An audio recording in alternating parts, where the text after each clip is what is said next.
आज की इस क्लास में हम लोग एपी और जीपी को डिस्कस करेंगे, मतलब समांतर श्रेणी और गुणोत्तर श्रेणी को डिस्कस करने वाले हैं। गुणोत्तर श्रेणी और समांतर श्रेणी के जितने प्रश्न प्रीवियस ईयर एग्जाम में आए हुए हैं वो सारे प्रश्न आज की क्लास में आपको हल कराए जाएंगे और सारे कॉन्सेप्ट बिल्कुल बेसिक लेवल से कराएंगे।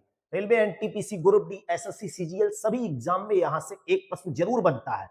वो प्रश्न इतना आसान लगने लगेगा अगर आप पूरी क्लास को तैयार कर लेते हो कि आपसे गलत होने का तो झंझट ही खत्म हो जाएगा।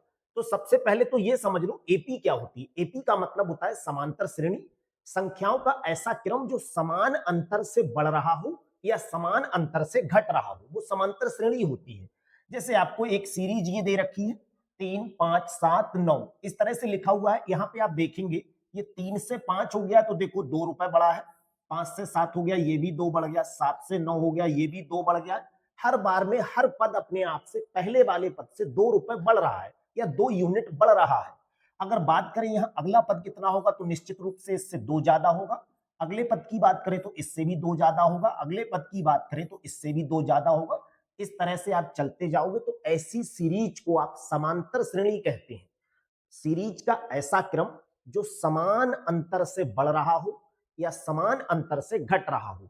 जरूरी नहीं है कि ये बढ़ ही रहा हो सकता है ये घट रहा हो। अगर मान लीजिए आपसे कहा जाए यहाँ 7 लिखा है, 5 लिख दो। अब देखिए 2 2 कम हो रहा है, 3 लिख दीजिए, 1 लिख दीजिए। 1 में से अगर 2 कम करोगे तो ये -1 हो जाएगा। अगर ऐसा क्रम लिखा है जो घट रहा है वो भी समांतर श्रेणी होता है। अगर बात करें इसकी, देखो 5, 10, 15, 20, ये 5 से 10 हुआ है तो 5 बढ़ गया, 10 से 15 हुआ ये भी 5 बढ़ गया। हर बार में ये 5-5 यूनिट बढ़ रहा है। तो ऐसी श्रेणी समांतर श्रेणी होती है।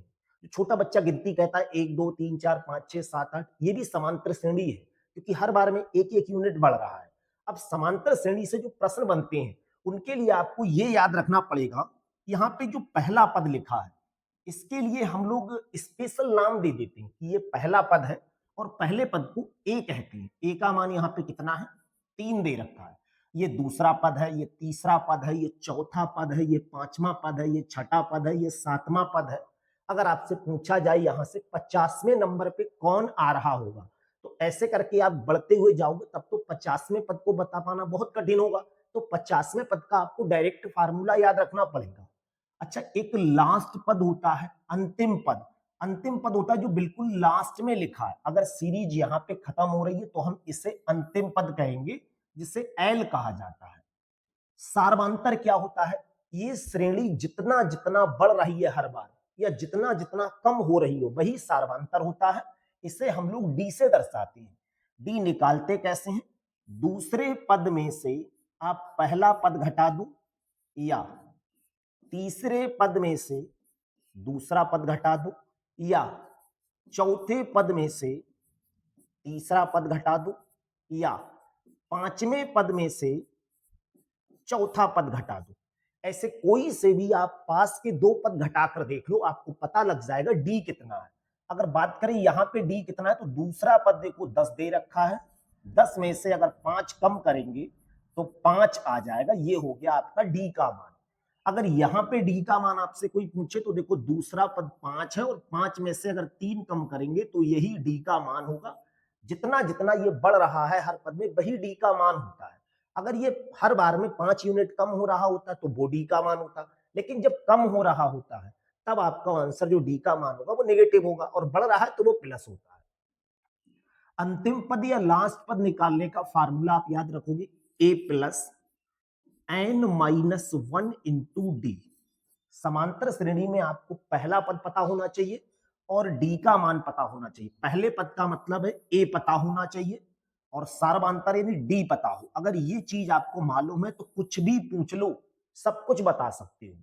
एनवा पद निकालने का भी यही फार्मूला होता है, A plus N minus 1 into D. अगर यहां से आपसे पूछा जाए पांचवा पद कैसे निकालोगे तो पांचवें पद का मतलब है एन की जगह 5 लिखोगे। जैसे ही एन की जगह 5 लिखेंगे तो 5 माइनस 1 ये होगा ए प्लस 4d। अगर यहां पे आपसे कोई पूछे 8वां पद कैसे निकालोगे, 8वां पद जो होता है भाई ए प्लस, जब यहां 8 लिखोगे तो 8 माइनस 1 कितना होगा 7d। अगर 100वां पद कोई पूछे तो यहां 100 लिखोगे, ए प्लस 99d। ऐसे कोई सा भी आपसे पद निकाला जाए, जितना पद पूछा जाता है उससे एक कम करके डी से गुणा करते हैं और पहला पद ए जो होगा वो सभी में जोड़ता हुआ चल रहा होगा। इसके बाद कुछ पदों का जोड़ अगर पूछ लिया जाए, अगर सीरीज दे रखी और आपसे कहा जाए 10 पदों का जोड़ बताओ, तो n पदों का जोड़ निकाल लो। n पदों के जोड़ का फार्मूला होता है n/2 2a plus n-1 into D. यहीं पर अगर आपसे 50 पदों के जोड़ का फार्मूला पूछा जाए तो यहां 50 लिखोगे, यहां 50 लिखोगे। ए और डी, ए का मतलब होता है पहला पद और डी का मतलब होता है सार्वधातुक। पहला पद और सार्वधातुक तो आपको पता होना ही चाहिए, तभी बता सकते हो।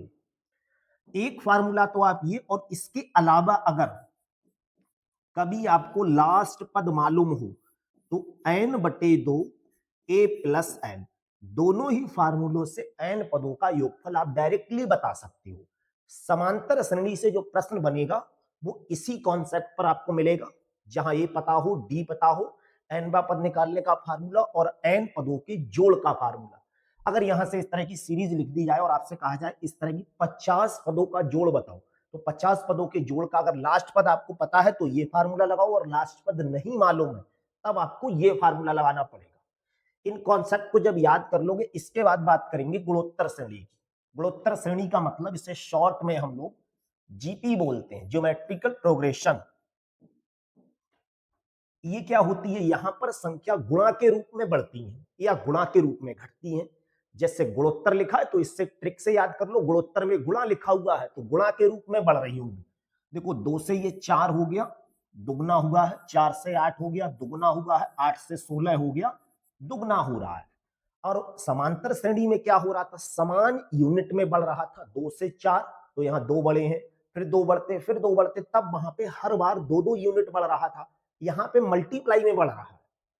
ये 3 से 9 हो गया तो 3 गुना हो गया, तो 9 से फिर 3 गुना होगा, 27 से फिर 3 गुना होगा। यहां पे आपको क्या याद रखना है, एक तो पहला पद याद रखना है। पहला पद तो आपको अच्छे से पता होना चाहिए, जो श्रेणी के बिल्कुल पहले नंबर पे लिखा है वही पहला पद है। यहां पहला पद जो होगा वो 2 होगा, और अगर यहां पहले पद की बात करें तो यहां पहला पद कितना होगा, 3 होगा। यहां सार्व अनुपात आर कैसे निकालते हैं, वहां सार्व अंतर निकालते थे, यहां सार्व अनुपात निकालते हैं। दूसरे पद को पहले पद से भाग कर दो, या तीसरे पद को दूसरे पद से भाग कर दो, या चौथे पद को तीसरे से भाग कर दो। कोई से पास वाले दो पदों को अगर भाग कर दे तब आपको सार्व अनुपात निकल कर आ जाएगा। अगर बात करें पहले वाले में सार्व अनुपात कितना, आप डायरेक्ट बताना चाहें तो डायरेक्ट बता सकते हैं, जितना ये गुणा हो रहा है वही सार्व अनुपात है। इसका 2 होगा, क्योंकि हर पद अपने पहले वाले पद का दुगना है। तो पहले वाली श्रेणी में देखोगे आर का मान 2 निकल के आएगा। यहाँ 3 गुना हो रहा है तो हर पद अपने से पहले वाले पद का 3 गुना है, इसीलिए यहाँ पे 3 होगा। अगर इसे कैलकुलेट करोगे तो ये देखो कैलकुलेट कैसे किया गया होगा, दूसरे पद को पहले से भाग करोगे 4/2, तो ये आंसर आपका 2 आएगा। अगर बात इस श्रेणी में करोगे तो 9/3 आएगा, जो हल करने पर 3 आएगा। इस श्रेणी का सार्व अनुपात 3 होगा, उस श्रेणी का सार्व अनुपात 2 होगा। अंतिम पद क्या होता है, एल जिसे बोलते हैं लास्ट टर्म, इसका फार्मूला वही होगा जो nवें पद का होगा। बात करें इसके nवें पद की फार्मूले की, तो हम इसे शॉर्ट में tn बोलते हैं, nवा टर्म, ए आर की पावर n-1, और यही क्या होता है, लास्ट टर्म का फार्मूला होगा। अगर बात करें यहां से पांचवा पद बताओ कैसे निकालोगे, आपको अगर ये nवा टर्म याद रखने में प्रॉब्लम्स है तो ए ऐसे ही आर की पावर 4 एक कम करके लिखेंगे। अगर यहीं पे आपसे कहा जाए भाई आठवां पद बताओ कैसे बताओगे, तो आठवें पद का फार्मूला होगा ए आर की पावर 7।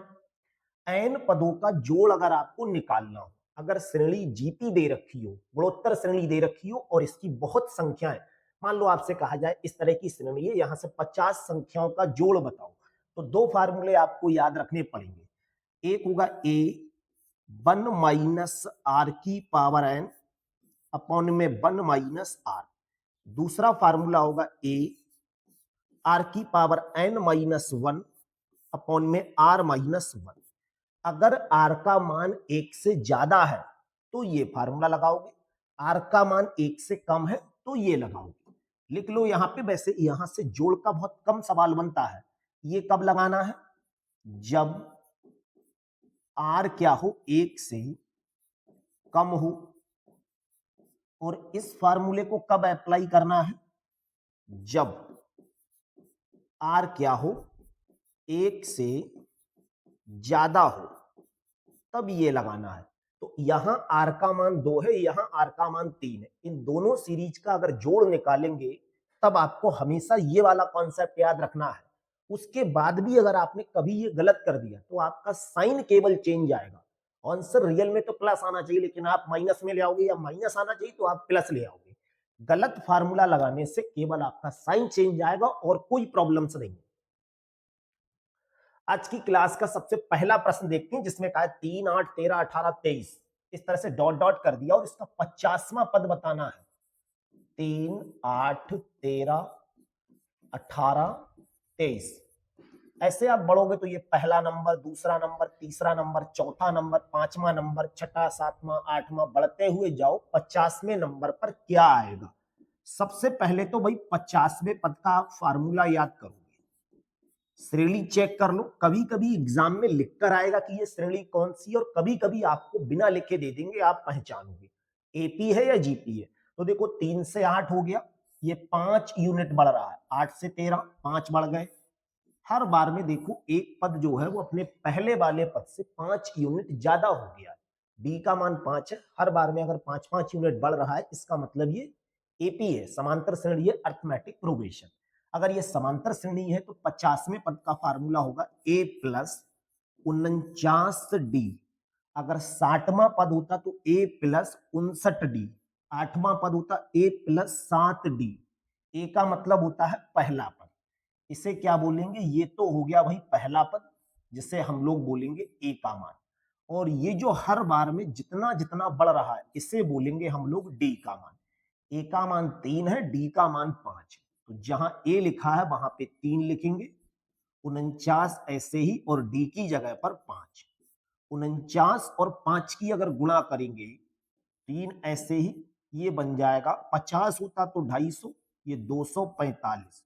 245 और 3 कितना होगा? 248। 248 आपका डी ऑप्शन में दे रखा है। 12, 19, 26, 33 इसका 10वां पद बताना है। 12, 19, 26, 33 इस तरह से सीरीज लिख दी है और आपसे पूछ लिया है इसका 10वां पद कितना होगा। 10वें पद का पहले तो आपको फार्मूला याद होना चाहिए, लेकिन फार्मूला कौन सी श्रेणी का याद करोगे? एपी का याद करोगे या जीपी का याद करोगे? देखो 12 से अगर ये 19 हो गया है तो 7 बढ़ गया। 19 से 26 से ये भी 7 बढ़ गया। 26 से 33 से ये भी 7 बढ़ गया। हर बार में ये 7-7 रुपए बढ़ रहा है। अगर हर बार में ये 7-7 बढ़ रहा है तो ये तो रहा आपका ए का मान। ए का मान कितना हो गया? 12। और हर टर्म कितना कितना बढ़ रहा है? 7। तो डी का मान कितना हो जाएगा? 7। ए का मान पता है, डी का मान पता है। 10वें पद का फार्मूला होता है ए प्लस 9d।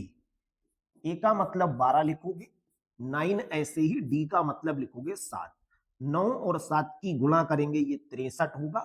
63 और 12 कितना होता है? 75। ये हो गया आपका डी ऑप्शन। अंडर रूट का प्रश्न मिल गया है। यहां पे पहले तो ये चेक करेंगे कि ये एपी का प्रश्न है या जीपी का प्रश्न है। जैसे अंडर रूट 2 है, इसके बाद 3 अंडर रूट 2 है, इसके बाद 5 अंडर रूट 2 है। ऐसे ये सीरीज चल रही होगी और इसका 10वां पद बताना है। तो सबसे पहले ये पता करो ये सीरीज है कौन सी। अगर यहाँ पे बात करें, एक अंडर रूट 2 लिख सकते हैं। Under root 2, under root 2, under root 2 बिल्कुल कॉमन है, यानी सभी में है। तो हम ये कहेंगे आंसर में भी अंडर रूट 2 आएगा। वो तो हर टर्म में ही, भाई पहले में अंडर रूट 2, दूसरे में अंडर रूट 2, तीसरे में अंडर रूट 2, चौथे में अंडर रूट 2। तो क्या 10वें पद में अंडर रूट 2 नहीं होगा? बिल्कुल होगा अंडर रूट 2। जब सभी में अंडर रूट 2 है तो अंडर रूट 2 को मान लो ये है ही नहीं लिखा हुआ। 1 लिखा है, 3 लिखा है, 5 लिखा है। 1, 3, 5 ये तो 2-2 यूनिट बढ़ रहा है। जब 2-2 यूनिट बढ़ रहा है तो सबसे पहले तो पता करोगे ए का मान। ए का मतलब होता है जो सबसे पहले लिखा है, और डी का मतलब होता है दूसरे वाले पद में से पहला वाला पद घटा दो, या फिर ये कितना कितना बढ़ रहा है या कितना कितना कम हो रहा है। 3√2 में से अगर ये कम करेंगे तो आपको डायरेक्टली पता चल जाएगा ये हर बार में 2 बढ़ रहा है, लेकिन √2 कॉमन है तो √2 ऐसी 3√2, ये √ 3 बार है, ये √2 1 बार है, तो ये 3 में से अगर एक कम करोगे तो 2√2 बचा होगा। ए पता है, डी पता है, 10वें पद का फार्मूला अगर अब भी आपको याद नहीं हुआ तो फिर बहुत गलत बात है। ये होगा a + 9d।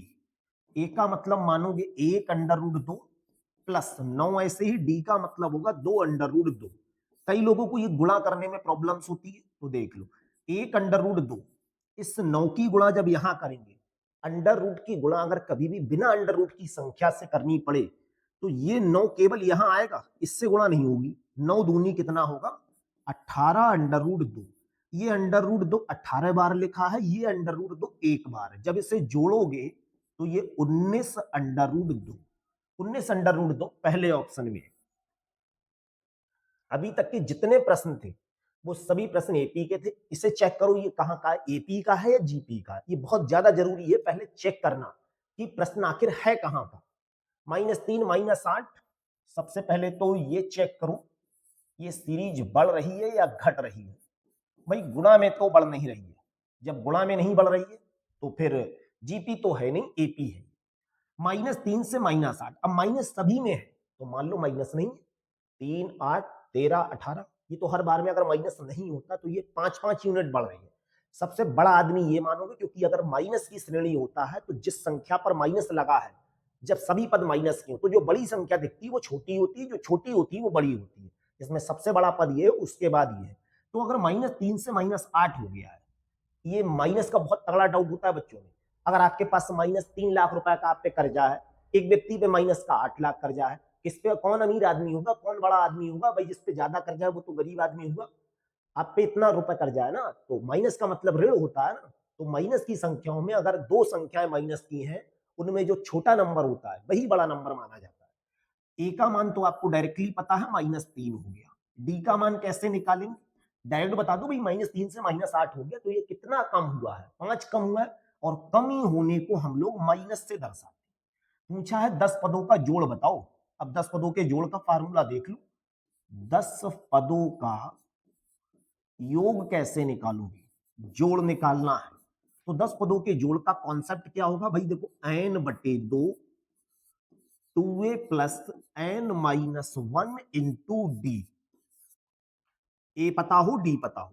ए और डी तो बिल्कुल पता है। कितने पदों का बताना है? 10 पदों का। लगा दो, n की जगह 10/2 लगाओगे, ये 2, ए की जगह लिखोगे -3 प्लस n-1 का मतलब 10-1, और डी का मतलब होगा -5।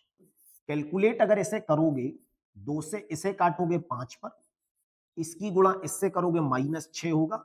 10 में से 1 कम करोगे तो ये 9 बचा। 9 की गुणा इससे करेंगे तो ये 45 होगा। माइनस के 45 और माइनस के 6, ये हो जाएगा -51। 51 की गुणा 5 से करो और माइनस ऐसे ही लगा दो तो ये आ जाएगा 255। 255 ए ऑप्शन में दे रखा है। एक समांतर श्रेणी का पहला पद मालूम है, पहले पद का मतलब है ए का मान आपको पता है 5 है, सार्वमांतर 4 है, मतलब डी का मान कितना है 4। नमा पद बताना है। 9वें पद का फार्मूला आपको याद रखना है। 9वें पद का फार्मूला होता है a + 8d। अगर यही 11वें पद का पूछ लिया जाता तो a + 10d होता। 50वें पद का बताओ a + 49d। a का मतलब हो गया 5, 8 ऐसे ही, डी का मतलब हो गया 4। 8 चौक 32 और 5, ये बन जाएगा 37। 37 का मतलब है बी ऑप्शन। 2 7 12, इसका भी 10वां पद पूछा है। 2 7 12, सबसे पहले चेक करो। 2 से 7 हो गया, 5 यूनिट बढ़ गया। 7 से 12 हो गया, 5 यूनिट बढ़ गया। 5 यूनिट बढ़ने का मतलब है गुणा में तो ये सीरीज बढ़ नहीं रही है। इसका मतलब सीधा सीधा ये हो गया, ये एपी है। ए का मान कितना हो गया भाई? ए का मान हो गया 2, और डी का मान जितना जितना बढ़ रहा है उतना। पूछा क्या है, 10वां पद पूछा है। 10वें पद का फार्मूला डायरेक्टली बता सकते हो, ए प्लस 9 डी। ए का मतलब 2, 9 ऐसे ही, डी का मतलब 5। 9 और 5 की गुणा ये 45 हो गया, और 2 इसमें जोड़ोगे 47 इसका आंसर होगा, डी ऑप्शन। बहुत गजब का प्रश्न है। ये सारे प्रश्न यहाँ पे लिखा नहीं है, ये सब railway NTPC group D SSC में आए हुए प्रश्न है, जिनमें सबसे ज्यादा अच्छे लेवल का प्रश्न आपको ये है। इतना अच्छे लेवल का यह प्रश्न कि आप इसमें फंस जाओगे। देखो कैसे, श्रेणी में लिखा हुआ है 1 2 3 4, फिर लिखा है 1 2 3 4, फिर लिखा होगा ऐसे ही 1 2 3 4 लिखा है, और कहा है इसके 2007 पदों का जोड़ बताना है कितना होगा। बहुत बढ़िया लेवल का प्रश्न है।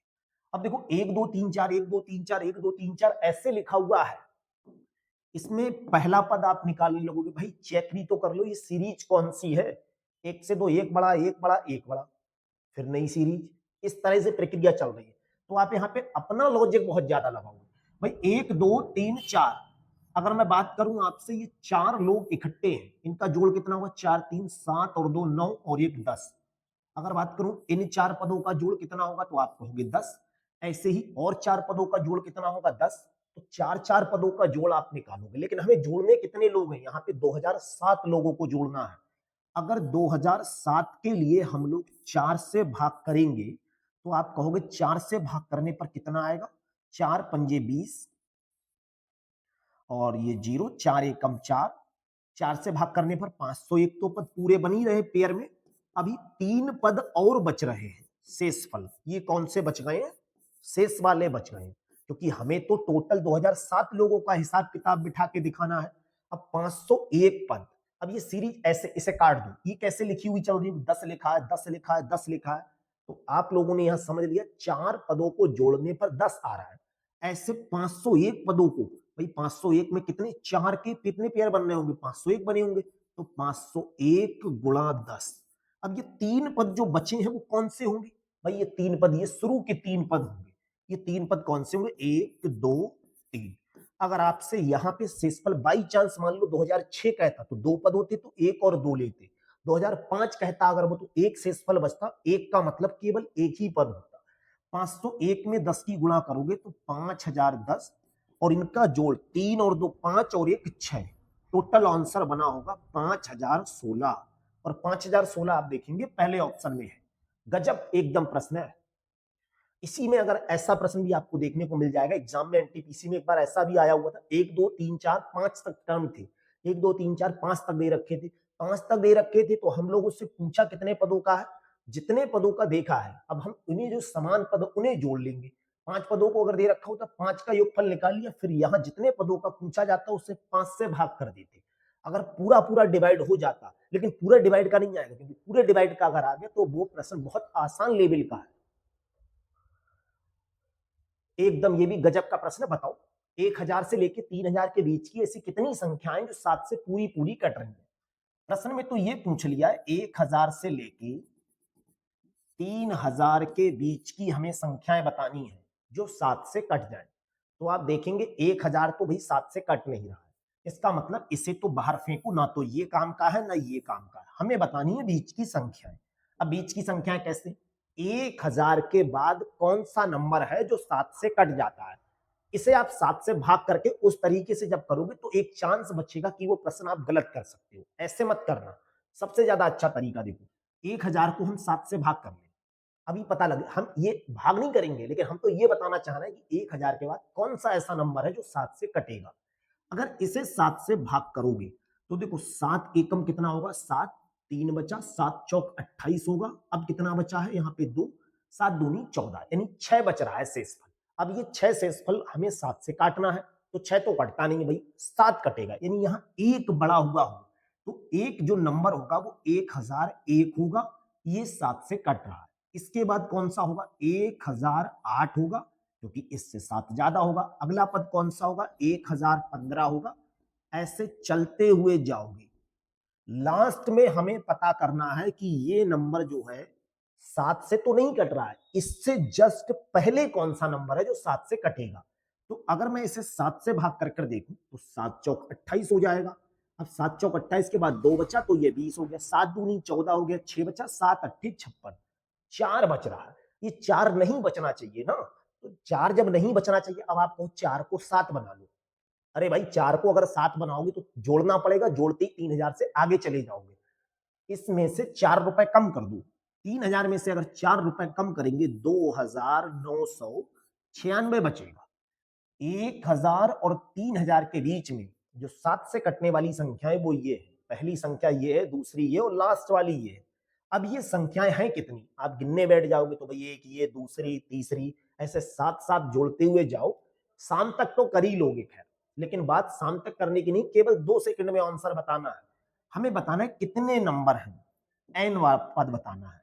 तो पदों की संख्या बतानी है, लास्ट वाले पद में से पहला पद घटा दो, 2996 में से 1001 कम कर दो, और इनके बीच में गैपिंग कितने की, अंतर कितने का है, तो आप देखेंगे ये 7 संख्याएं हर बार में बढ़ रही हैं। 7 यूनिट से जब बढ़ रही है, 7 से भाग कर दो। गलती कहां कर देते हो आप लोग, जो लास्ट में एक जोड़ना पड़ता है वो नहीं जोड़ते हो। अब बस इसे कैलकुलेट कर लो, आंसर आ जाएगा। 2996 में से अगर 1000 कम करेंगे तो ये 1996, एक और कम करेंगे 1995, 7 से भाग करोगे, एक जोड़ोगे। कैलकुलेट अगर इसे करेंगे तो 7 दूनी कितना होगा 14, 5 बचा, 7 अट्ठे 56, 4 बचा, 3 बचा, 7 पंजे 35, और ये एक प्लस का 286 आपका आंसर आएगा। और 286 ए ऑप्शन में दे रखा है। अगर इसी प्रश्न में ये लिखा हुआ होता 1000 और 3000 के बीच में 4 से कटने वाली कितनी संख्याएं हैं, तो हम 1000 में ये चेक करते कि ये 4 से कट रहा है, इसके बाद कौन सा नंबर 4 से कटेगा, एक नंबर पता कर लिया, 4 जोड़ दो, 4 जोड़ दो, और लास्ट में चेक करते कि ये 4 से कट रहा है या इससे पहले 4 से कौन कट रहा है, एक नंबर ये पता कर लो। लास्ट वाले में से पहला वाला नंबर कम करो, 4 4 का अंतर होगा क्योंकि 4 से पूछा था, 4 नीचे लिखो और एक लास्ट में जोड़ना पड़ेगा, पदों की संख्या आपको पता लग जाएगी। इसमें एपी का जो कॉन्सेप्ट लगा है, अगर आप चाहो तो लास्ट पद आपको पता है, एल बराबर A plus N minus 1 into D का कॉन्सेप्ट लगाओगे, वहां से भी 286 आपका आंसर आ जाएगा। इस श्रेणी में कुल कितने पद हैं, बहुत गजब का है क्योंकि ये जीपी का क्वेश्चन बन गया, ये एपी का नहीं है। सीरीज लिखिए 4, 8, 16, 32 और लास्ट में लिख दिया है 512। देखो भाई ए का मान कितना दे रखा है, ए का मान हो गया 4, आर का मान कितना है 4 से 8, 8 से 16, 16 से 32, हर बार में 2 गुना हो रहा है, आर का मान 2 हो गया। लास्ट पद हमें पता है कितना है, एल बराबर 512। गुणोत्तर श्रेणी में अगर लास्ट पद आपको पता है तो लास्ट पद का ही कॉन्सेप्ट लगाना पड़ेगा। लास्ट पद का कॉन्सेप्ट होता है ए आर की पावर एन माइनस 1 बराबर में 512। ए की जगह पर क्या लगाओगे 4, आर की जगह पर 2 और इसकी पावर एन माइनस 1 बराबर में 512। अगर 4 से इसे कैलकुलेट करेंगे, 4 एकम 4, यहाँ 1 आ गया, 4 दूनी 8, 3 आ गया, 4 अट्ठे 32, 2 की पावर एन माइनस 1 बराबर 128।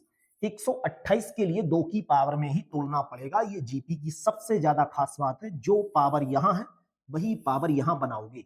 तो अगर 128 की बात करें, इसे 2 से काटेंगे तो कितना आएगा 64, 2 से काटेंगे तो 32, 2 से काटेंगे 16, फिर 2 से काटेंगे 8, 2 से काटेंगे 4, 2 से काटेंगे 2 और 2 से काटेंगे 1, 3 और 3 6, इसे लिखेंगे 2 की पावर 7। जब 2 की पावर 7 लिख दिया है, आधार देख लो एक समान है, और आधार अगर एक समान है तो आधार से आधार कैंसिल होगा, n माइनस 1 बराबर 7। n की जगह क्या लिखें कि उसमें से एक कम करने पे 7 आए, या माइनस 1 इधर ले आओ तो n बराबर हो जाएगा 8।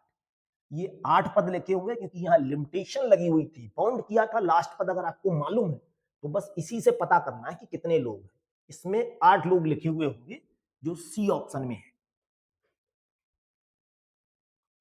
किसी गुणोत्तर श्रेणी में पहला पद, पहले पद का मतलब है ए का मान पता है, सार्व अनुपात आर का मान पता है 3, पांचवा पद पूछा है। पांचवें पद का फार्मूला केवल याद रखना है, इसका फार्मूला होता है ए आर की पावर 4। ए का मतलब 2 हो गया, आर का मतलब हो गया 3 की पावर 4। 3 को अगर 4 बार लिखेंगे तो कितना होगा, इस तरह से आप 4 बार लिख सकते हो। 3 तिया 9, तिया 27, तिया 81। 81 में अगर 2 से गुणा करेंगे तो ये 162 इसका आंसर होगा, जो सी ऑप्शन में दे रखा। इसका 11वां पद कितना होगा, 16। 16 से सीधे 32 हो गया है, तो अब आराम से समझ गए होगे कि ये जीपी लिखा है। ए का मान 16 हो गया, 16 दूनी 32, 32 दूनी 64, दूनी 128। तो आर का मान कितना है, दुगना। हर बार में जितना गुना हो रहा है वही आर का मान होता है। अगर आर का मान 2 है और हमसे पूछा है 11वां पद, 11वें पद का कॉन्सेप्ट क्या होगा, ए आर की पावर 10। ए का मतलब 16, आर का मतलब हो गया 2 की पावर 10। अब 2 को अगर 10 बार लिखना है तो कितना होगा, क्योंकि ऑप्शन पावर में नहीं दिया है, तो अगर 10 बार लिखेंगे, देखो ऐसे आप लिख लेना 2 को 10 बार,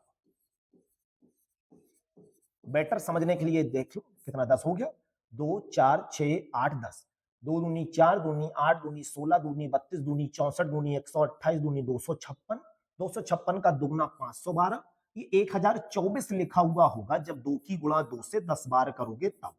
1024 में अगर 16 से गुणा करोगे तो 16 चौक 64, 16 दूनी 32 और 6 कितना हो जाएगा 38, 16 एकम 16, 16,384। ए ऑप्शन बिल्कुल सही है। ये भी बहुत गजब का क्वेश्चन है, इसमें इतने ज्यादा चांस होते हैं फंसने के कि हर कोई फंस जाएगा, क्योंकि क्वेश्चन को ठीक से रीड कर लो। समांतर श्रेणी में के का मान बताना है, जबकि अच्छा यहाँ पे के लिखा नहीं है, तो यहाँ लास्ट में ये के लिखा हुआ होगा भाई, यहाँ पर के लिखा हुआ है। अब आपको बताना है ये 15 प्लस 13 प्लस 11 प्लस 9, और ऐसे लिखकर लास्ट में के लिख दिया है और कहा है इनका जोड़ 105 आ रहा है। तो हमें ये बताना है के का मान कितना होगा। अब ये पहले पता कर लो आखिर ये पद कितने हैं। तो सबसे पहले देखोगे ए का मान कितना है भाई, यहाँ पे ये जो लिखा है ए, इसे कहोगे ये हो गया ए का मान। डी का मान कितना, 15 से 13 हो गया, तो डी का मान हर पद देख लो 2-2 यूनिट कम हो रहा है, तो डी का मान -2 हो गया। अब ये कितने पदों को जोड़ा है, के पदों को जोड़ा है, हमें नहीं पता है के कितना है, तो कॉन्सेप्ट क्या लगाएंगे भाई, के पदों के जोड़ का, के बटे 2, फिर क्या लगाएंगे 2, ए का मतलब 15 हो गया, प्लस n-1 यानी k-1 और डी की जगह पर -2, बराबर में लगाओगे 105। ये 2 अगर हम यहां से और यहां से उधार लेके बाहर लिख दें तो k बटे 2 तो आइए, इसके पास में 2 और आएगा। ये सबसे हैवी क्वेश्चन है और एसएससी सीजीएल एनटीपीसी में 2 बार आया हुआ है। सेम क्वेश्चन है बिल्कुल। यहाँ 15 बचा होगा, ये माइनस यहाँ आ गया होगा, k बचा होगा, ये +1 बन गया होगा, बराबर में 105 बिल्कुल ऐसे ही रहेगा। 2 से 2 गया, ये तो k बिल्कुल ऐसे होगा ही होगा। इधर 15 और 1 कितना होगा, 16 माइनस k, और ये 105 है वो हम यहां ले आएंगे, तो 105 किसका हो जाएगा, प्लस का हो जाएगा। ये दो घात समीकरण बनेगी। इस क्वेश्चन को सॉल्व करने का और दूसरा कोई तरीका नहीं है। इतना हैवी क्वेश्चन है कि ये पहला ऐसा क्वेश्चन आपको दिखा होगा जिसका शॉर्ट मेथड कोई है ही नहीं। बस आप अपनी तरफ से लाइनें कम कर सकते हो और कोई तरीका नहीं। अंदर गुणा करोगे तो ये 16k बनेगा माइनस के स्क्वायर बनेगा प्लस 105 बनेगा। दो घात समीकरण का आपको रूल्स मालूम है। सबसे पहले क्या लिखना चाहिए, स्क्वायर वाला पद, तो ये माइनस का के स्क्वायर लिखोगे प्लस 16k लिखोगे और प्लस 105 लिखोगे। पहला पद अगर माइनस का है तो हम इसे अपनी तरफ से माइनस से भाग करके इसे स्मार्ट समीकरण बनाएंगे। ये बन जाएगा के स्क्वायर माइनस 16k माइनस 105। 105 के ऐसे गुणनखंड करो जो घटाने पर 16 बन जाए। दो संख्याएं बनानी है 105 से भैया, तो ये बनेगा एक तो 21, एक 5, 21 बन गए 105। अब ये के का मान नहीं आया, बस मजे की बात तो ये देख लो, और 21 आपको आंसर में भी, जबकि के का मान ये है ही नहीं। ये सिर्फ ये बता रहा है कि ये 21 पद हैं। अब आपको 5 ले लो, अरे 5 तो हमें दिख ही रहे हैं भाई, 5 पद कैसे हो, बीच में डॉट डॉट भी लगा है। ये 21 पद है, तो हम 21वां पद बताएंगे। अब 21वें पद का कॉन्सेप्ट आपको लगाना पड़ेगा। 21वें पद का फार्मूला होता है a प्लस 20d, क्योंकि 21वें नंबर पे कौन लिखा हुआ है, के लिखा हुआ है, तो a का मतलब कितना हो गया, 15 हो गया, प्लस 20, और डी का मतलब हो गया -2।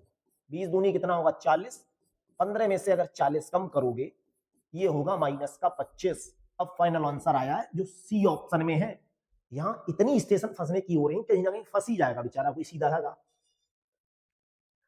अगला क्वेश्चन देखेंगे 2 4 6 8, इसका 500 लास्ट टर्म दे रखा है और अंत से 50वां पद पूछा है। 2 4 6 8 हर बार में 2-2 यूनिट बढ़ रहा है। अगर 2-2 यूनिट हर बार में बढ़ रहा है तो ये एपी है, समांतर श्रेणी है। सबसे पहले तो यही चेक करना होता है। 2 4 6 8 और इसका लास्ट टर्म जो है लिमिटेशन दे रखा है 500 है। ए का मान सबसे पहले चेक करेंगे। ए का मान 2 दे रखा है। हर बार में ये देखोगे 2 यूनिट बढ़ रहा है। हर बार में अगर 2 यूनिट बढ़ रहा है तो डी का मान भी 2 ही है। लास्ट टर्म कितना दे रखा है? एल का मान दे रखा है 500। पूछा है अंत से 50वां पद, लास्ट से। अब तक शुरू से पूछ रहे थे, अब पूछ लिया है लास्ट से। अगर अंत से 50वां पद पूछा है तो कॉन्सेप्ट याद कर लो, वहां ए प्लस होता है, यहाँ एल माइनस, क्योंकि अब हम लोग सवाल को कहां से करेंगे? पीछे से। तो जो भी आंसर होगा वो 500 से कम होगा। L minus 49 D. अगर यहाँ पे लिखा होता शुरू से 50वां पद बताओ तो कॉन्सेप्ट लगाते ए प्लस 49 डी।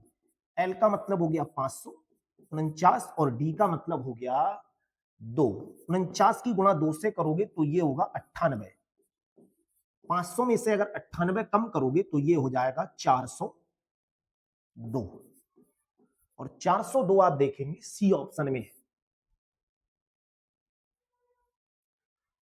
10 20 30 ये भी 500 दे रखा है। अंत से 5वां पद पूछा है तो भैया ए का मान कितना दे रखा है? ए का मान हो गया 10। डी का मान कितना है? 10 20 30। हर पद 10 10 बढ़ रहा है तो डी का मान भी 10 हो गया। लास्ट पद कितना दे रखा है? लास्ट पद दे रखा है 500। बताना है अंत से, कभी कभी ऐसे लिख देंगे पीछे से 5वां पद बताओ। अंत से 5वां पद, अंत से 5वां पद। कॉन्सेप्ट लगाओगे एल माइनस 4डी। डायरेक्ट कैसे बताओगे? भैया 500 लिखा है पहले नंबर पे, अगली बार में 490 480 470 460 ऐसे करके चेक करेंगे, आपका आंसर तब भी 460 आ जाएगा डायरेक्टली।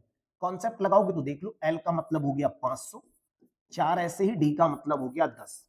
10 और 4 की गुणा करोगे 40, 500 में से 40 कम करोगे 460 आंसर होगा जो सी ऑप्शन में दे रखा। 10 20 30 500 में कुल कितने पद है? लास्ट टर्म दे रखा हो भाई, 10 लिखा है, 20 लिखा है, 30 लिखा है और डॉट डॉट करके लास्ट में 500 ब्रेक कर दिया है। सीरीज अगर ब्रेक कर दी जाए, अब आपसे पूछा जाए कितने पद है, कॉन्सेप्ट याद कर लो। लास्ट वाले पद में से पहला वाला पद कम करो, 500 में से 10 कम करोगे। ये सीरीज कितना कितना बढ़ रही है, वृद्धि कितनी हो रही है, हर बार में देखोगे ये 10 10 बढ़ रहा है। तो जो वृद्धि हो रही वही नीचे लिखोगे, कैलकुलेट करो, आपका आंसर आ गया। लेकिन एक जोड़ना मत भूलना। 500 में से 10 कम करोगे 490, और 490 को अगर 10 से भाग करेंगे तो ये 49 बचा होगा, 49 और ये कितना होगा? 50। B option. डायरेक्ट बता सकते हो भाई 10 20 30 40 ऐसे बढ़ना है, 500 पद दे रखा है, 50 पद लिखे हुए इसमें होंगे। 3 6 9 12 729, 3 6 9 12, लास्ट में लिखा है 729। ये एपी है क्योंकि 3 6 9, ये 3 बढ़ गया, ये 3 बढ़ गया, हर बार में 3 बढ़ रहा है। ए का मान कितना दे रखा है? 3। डी का मान कितना दे रखा है? 3। लास्ट पद हमें पता है यहाँ पे कितना है? 729। हमें बताना क्या है? एन का मान बताना है। कैसे बताते हैं? लास्ट पद में से पहला पद घटा दो, एल में से ए घटा दो, डी से भाग करोगे, +1 ऐसे लिखोगे। 729 में से 3 कम करेंगे, 3 से भाग करेंगे, +1 करेंगे। 729 में से अगर 3 कम करेंगे 726/3 +1, इसे अगर भाग करोगे तो ये बन जाएगा 243, 242 बनेगा भाई। 242 में एक जोड़ोगे 243, और 243 आपका दे रखा है बी ऑप्शन में। आराम से देखो, इस कॉन्सेप्ट को आप लोग कैच कर चुके होंगे, ऐसा प्रश्न भी आपका एग्जाम में जरूर बन जाता है। इस तरह से आज की इस क्लास में आप लोगों को बहुत बेहतरीन से एपी और जीपी के चुने हुए प्रश्न कराएं। सारे प्रश्नों को आप अच्छे से तैयार कर लीजिए, किसी प्रश्न में कोई प्रॉब्लम्स नहीं होगी, बस केवल कॉपी खोल के बैठो, क्लास शुरू कर दो और कॉपी पे अपने आप सॉल्व करो। मुझसे पहले सारे प्रश्न आराम से आप कर लोगे।